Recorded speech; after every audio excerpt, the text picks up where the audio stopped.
Bonjour, je suis Paul-Henri Lepage, chargé de programme immobilier au COL et on se retrouve ici aujourd'hui sur le terrain de Noustet-Soureil qui comprendra 44 logements en accession sociale à la propriété. C'est un projet vendu en bail réel solidaire, donc le BRS, qui permettra de baisser les prix d'acquisition des logements. Pour vous donner un exemple, un appartement de type T3 d'environ 65 mètres carrés sera vendu au prix de 155 000 € avec une redevance mensuelle de 90 €. C'est un projet qui a été conçu de façon à s'intégrer parfaitement dans son environnement afin d'avoir le moins d'impact au sol, mais en même temps de le respecter entièrement en gardant la forêt qui est derrière moi. Pour répondre à toutes ces ambitions environnementales, on s'est entouré de l'architecte Anna Chavepert, cofondatrice et gérante du collectif Encore, agence d'architecture et de paysage. Anna Chavepert est reconnue pour ses prises de position sur l'architecture, sur l'écologie et sur le paysage qui sont toutes avant-gardistes. Je vous propose d'aller à sa rencontre dans son agence d'architecture à Haute-Rive, au bord du Gave d'Oloron. C'est vraiment une collaboration où il y a le COL, donc le collectif Encore, et la ville de Pau. C'est un travail de tout l'être ensemble et que la ville de Pau voulait vraiment faire un projet exceptionnel au niveau de l'empreinte écologique, de faire quelque chose vraiment de penser et construire différemment.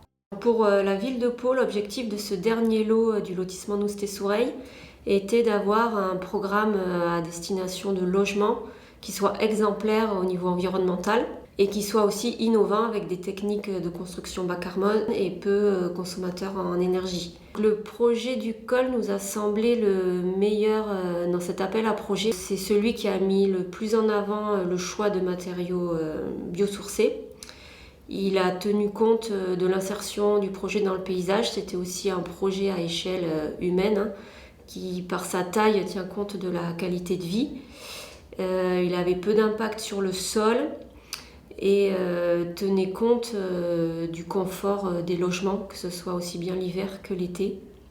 Et qui plus est, donc le fait que le COL et qui propose des prix de sortie abordables et accessibles à tous nous a semblé un plus aussi pour ce projet. On est quand même dans un quartier qui est très vert, avec du maraîchage, beaucoup d'espaces verts de promenade.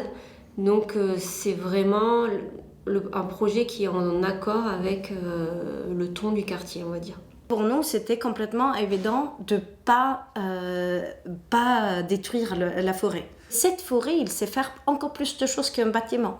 Il sait donner de l'ombre, la fraîcheur. Il a aussi cette capacité de même purifier l'air.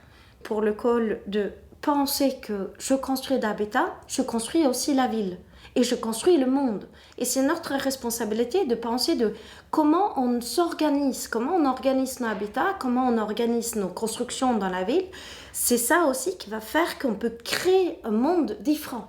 L'autre côté aussi, c'est que si on monte tout le bâtiment, nous avons plus d'espace en dessous à partager.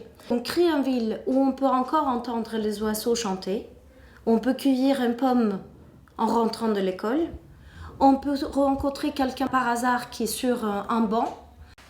On essaie toujours de faire des appartements traversants. On a un côté qui est dans l'ombre et un côté qui est au soleil. Ça veut dire que l'air est chaud d'un côté et il est frais de l'autre. Et c'est ça qui fait que l'air bouge naturellement. Et c'est comme ça qu'on arrive à faire de ventilation naturelle. Et ce côté aussi d'être vitré au sud, en haut jusqu'en bas, tu habites jusqu'à là où tes yeux s'arrêtent. Donc effectivement, s'il est complètement vitré, tu verras la prolongation de ton balcon, mais tu vivras aussi dans la forêt. Toutes les cloisons à l'intérieur et tout le doublage à l'intérieur, c'est de terre cuite, qui est très important parce qu'il sait donc absorber un peu d'humidité dans l'air, mais ils sont aussi de l'énergie. Donc ça gardera la fraîcheur aussi. C'est aussi une architecture où on réfléchit beaucoup où est-ce qu'on met l'argent. On essaye de mettre le moins de finition possible, de construire le plus brut possible, avoir même de l'électricité, toute cette partie-là apparente, aussi pour pouvoir évoluer dans le temps. D'habiter les cimes des arbres, d'habiter comme une cabane dans les arbres et habiter dans la nature et d'avoir des oiseaux et de voir les saisons qui changent et avoir de la lumière à l'intérieur et aussi d'avoir des espaces où on peut rencontrer les autres aussi. Je trouve que c'est la chose la plus importante qu'on peut offrir en tant qu'architecte.